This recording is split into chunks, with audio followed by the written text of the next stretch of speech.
You saw the latest tank. Yes, things, I right? did. Yeah. That was amazing. I know. I can't believe you own that thing. Yeah. Well, I'm probably the only one that has a tank that brought his tank home from the military and actually got the tank. I mean, it's not easy to do, but I mean, now I have it.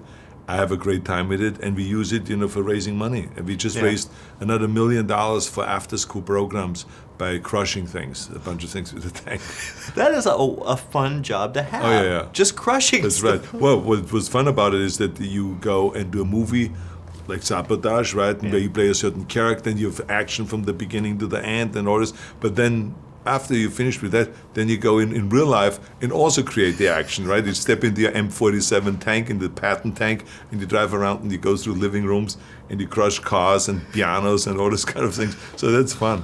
Great life. No, we didn't see a living room. I would like to see that. Oh yeah, well you see, when I was chairman of the President's Council on Fitness under Bush 1, I declared war on the couch potatoes. The people that just sit on the couch in front of the TV and just flip channels and that's it and don't go out and exercise. So we filled the whole couch with actual potatoes and then put it in the living room, and then I went with the tank through the living room and crushed the couch potatoes. So that was the joke of the whole thing. I like it. I like it. Well, speaking of characters, this is a really different character for you.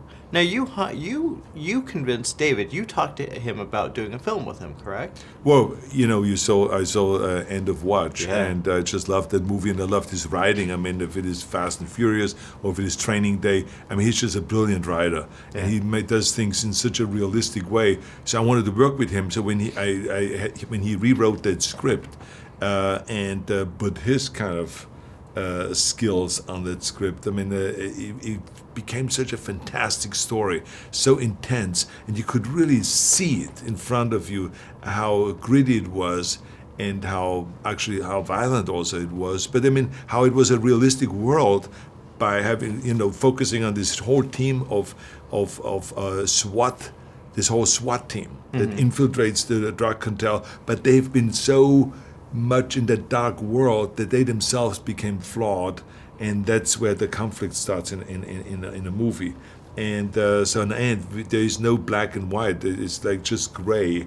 We don't know anymore who is the good guy and the bad guy in the movie. And then, of course, I love the way he's like Jim Cameron, the way he introduces women in the movie, and the kind of great, strong characters he gives women. Like, Olivia Williams, I mean, she plays this investigator in the movie who is very pretty, very sexy, very smart, but also we find out that she's flawed.